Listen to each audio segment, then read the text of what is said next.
आज हम आपको एक फिल्म की कहानी समझाने वाले हैं। कहानी की शुरुआत होती है 19 जनवरी 1954 से, जब कश्मीर में दो बच्चे राघव और आरिफ अपने दोस्तों के साथ क्रिकेट खेल रहे होते हैं। राघव अच्छा खेलता है और एक मशहूर खिलाड़ी का नाम लेने लगता है, लेकिन वहाँ मौजूद कुछ लोग नाराज हो जाते हैं। वे कहते हैं ये पाकिस्तान है, इंडिया नहीं, यहाँ ऐसे नाम नहीं चलते। फिर वे राघव को मारने लगते हैं, लेकिन उसका दोस्त आरिफ उसे किसी तरह बचाकर वहाँ से भगा लेता है। यहीं से हमें समझ आता है कि सच्ची दोस्ती में कोई धर्म नहीं होता। फिर हम पहुँचते हैं 1990 के समय में, जब कश्मीरी पंडितों को जबरदस्ती उनके घरों से निकाला जा रहा था। उस वक्त इस आतंक को इमरान नाम का एक आदमी, जिसे लोग हथौड़ा कहते थे, लीड कर रहा था। वह लोगों को जमा करके भाषण देता है कि अब यहाँ उनका राज्य होगा। वहीं एक महिला अपनी बीमार बेटी को डॉक्टर के पास ले जा रही होती है। रास्ते में पुलिस उसे रोक कर कहती है कि आगे खतरा है। तभी एक आतंकी आता है और पुलिस वाले को गोली मार देता है, और फिर वह औरत से कहता है कि तेरी बेटी की शादी मैं अपने भाई से कराऊंगा। यह सुनकर महिला उसके चेहरे पर थूक देती है, जिससे वह गुस्से में आकर उसे भी मार देता है। उसकी बेटी यह देखकर डर जाती है और रोने लगती है। इसके बाद हम एक बुजुर्ग पंडित अशोक को देखते हैं, जो अपने पोते राघव को ढूंढ रहा होता है, और बाद में उसे राघव और आरिफ मिल जाते हैं। तीनों साथ में घर लौट रहे होते हैं। तभी एक पुलिस की जीप आती है और कहती है कि चलो माहौल खराब है, लेकिन रास्ते में ही वह जीप ब्लास्ट हो जाती है। उधर इमरान और उसके साथी अशोक के घर में घुस आते हैं और राघव के पापा को ढूंढते हैं। वह डर से एक ड्रम में छिप जाते हैं, लेकिन इमरान को खबर मिल जाती है और वह उन्हें ड्रम में ही गोली मार देता है। राघव की माँ शांति यह सब अपनी आंखों से देखती है। फिर इमरान शांति को धमकाता है कि अगर वह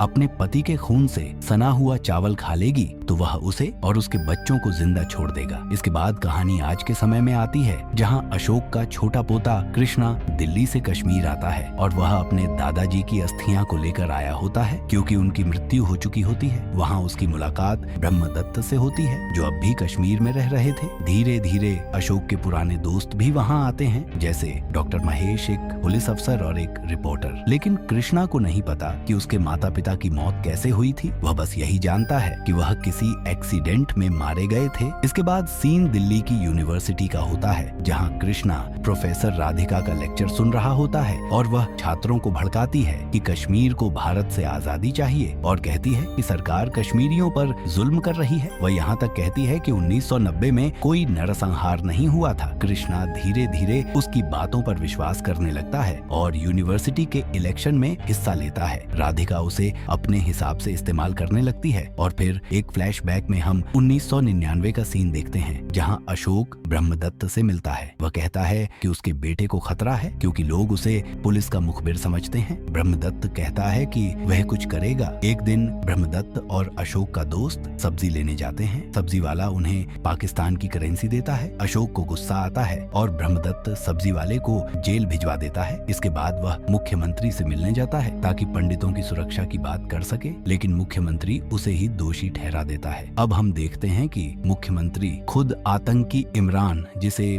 बेटा कराटे कहा जाता है, से मिला हुआ है। सीन बदलता है और हम फिर वर्तमान में आते हैं, जहां ब्रह्मदत्त की पत्नी कृष्णा को उसके माता पिता की तस्वीर दिखा रही होती है। कृष्णा ने कभी अपने मम्मी पापा को देखा नहीं था, क्योंकि जब लोग कश्मीर से भागे थे तो कुछ भी साथ ले जाना मुमकिन नहीं था। ब्रह्मदत्त जब 1990 के नरसंहार की बात करता है, तो कृष्णा कहता है कि ऐसा कुछ नहीं हुआ था। वह कहता है कि 5 लाख नहीं, सिर्फ 2 लाख पंडित कश्मीर छोड़कर गए थे, और उन्हें नुकसान पहुंचाने वाले भी सेना के लोग थे। वह कहता है कि अगर हम किसी एक बच्चे को गाड़ी से बांधकर घसीटेंगे तो बाकी सबको आतंकी क्यों कहें। यही सोच उन्हें आतंक की ओर धकेलती है। ये सब सुनकर ब्रह्मदत्त गुस्से में आ जाता है और कृष्णा को पुराने समय की सच्चाई दिखाने ले जाता है। वहाँ दिखाया जाता है कि जब श्रद्धा को उसके पति के खून से सने चावल खाने को कहा जाता है, तो वह मजबूरी में खा लेती है ताकि उसके बच्चे बच सके। इसके बाद इमरान वहाँ से चला जाता है। फिर अशोक पुष्कर ब्रह्मदत्त को फोन कर बताता है कि उसके बेटे की हत्या हो गई है। वह कहता है कि जब ऐसा पूरे देश में होगा तब तुम भी उसमें शामिल माने जाओगे। इसके बाद अशोक अपनी बची हुई फैमिली को लेकर एक ट्रक में बैठकर कश्मीर छोड़ देता है। वे लोग एक टेंट में रहने लगते हैं, जहाँ और भी कई परिवार सेना की मदद से पहुँचे थे। उनके पास न खाना था न पानी से ना थोड़ी बहुत मदद करती थी और लोग सिर्फ इस उम्मीद में जी रहे थे कि एक दिन वह अपने घर वापस जाएंगे। धीरे धीरे अशोक की आंखों की रोशनी कम होने लगती है। एक दिन वहाँ ब्रह्मदत्त आता है जो अब होम मिनिस्टर का सलाहकार बन चुका था। उसके साथ होम मिनिस्टर भी आते हैं और लोग अपनी परेशानियां बताते हैं। अशोक एक पोस्टर लेकर आता है और धारा 370 हटाने की मांग करता है। ब्रह्मदत्त उसे देखकर दुखी हो जाता है क्योंकि अशोक अब पूरी तरह से कमजोर हो चुका था और उसे पहचान भी नहीं पा रहा था। ब्रह्मदत्त अशोक की फैमिली से वादा करता है कि वह उन्हें एक घर और नौकरी दिलाएगा। फिर वह उसी घर में रहने लगते हैं, पर वहाँ भी हालात अच्छे नहीं थे। दूसरी ओर इमरान अब टीवी चैनलों पर इंटरव्यू दे रहा होता है जिसमें वह कहता है कि उसने 2025 लोगों को मारा है क्योंकि वह एक आजादी का सिपाही है। ये सब देखकर अशोक को बहुत दुख होता है और वह कहता है कि अब यह इंसान मीडिया में पहुंच गया है, जल्द ही पीएम तक पहुंच जाएगा। कुछ समय बाद अशोक की तबीयत बहुत खराब हो जाती है। मरने से पहले वह कृष्णा से कहता है कि उसकी अस्थियां उसके पुराने घर में ही विसर्जित की जाए। फिर कहानी दोबारा वर्तमान में आती है। ब्रह्मदत्त कृष्णा को सारी सच्चाई बताता है। कृष्णा अब समझ जाता है कि प्रोफेसर राधिका उसे झूठ बोल रही थी। राधिका ने तो उसे यहाँ तक कहा था कि वह इमरान से जरूर मिले। अगले दिन अशोक के पुराने दोस्त कृष्णा को उसके पुराने घर ले जाते हैं जहाँ अब मंदिर की जगह आतंकी झंडा लगा हुआ था। वे उसे हटा देते हैं और कृष्णा अपने दादाजी की अस्थियां वहीं विसर्जित करता है। इसके बाद कृष्णा इमरान से मिलने जाता है जो अब उसका भाई राघव का बचपन का दोस्त आरिफ निकला। रास्ते में आरिफ सारी सच्चाई बताता है और कृष्णा उसकी बात रिकॉर्ड करता है। आरिफ कहता है कि उसका परिवार कभी भी पंडितों के खिलाफ नहीं था और राघव उसका बहुत अच्छा दोस्त था। कृष्णा जब आतंकी इमरान बेटा कराटे से मिलता है तो वह कहता है कि उसने किसी को नहीं मारा। उसके मुताबिक कश्मीरी पंडित खुद ही डर के कारण कश्मीर छोड़ रहे थे और उन्हें नुकसान पहुंचाने वाले असल में आर्मी के लोग थे। इमरान खुद की तुलना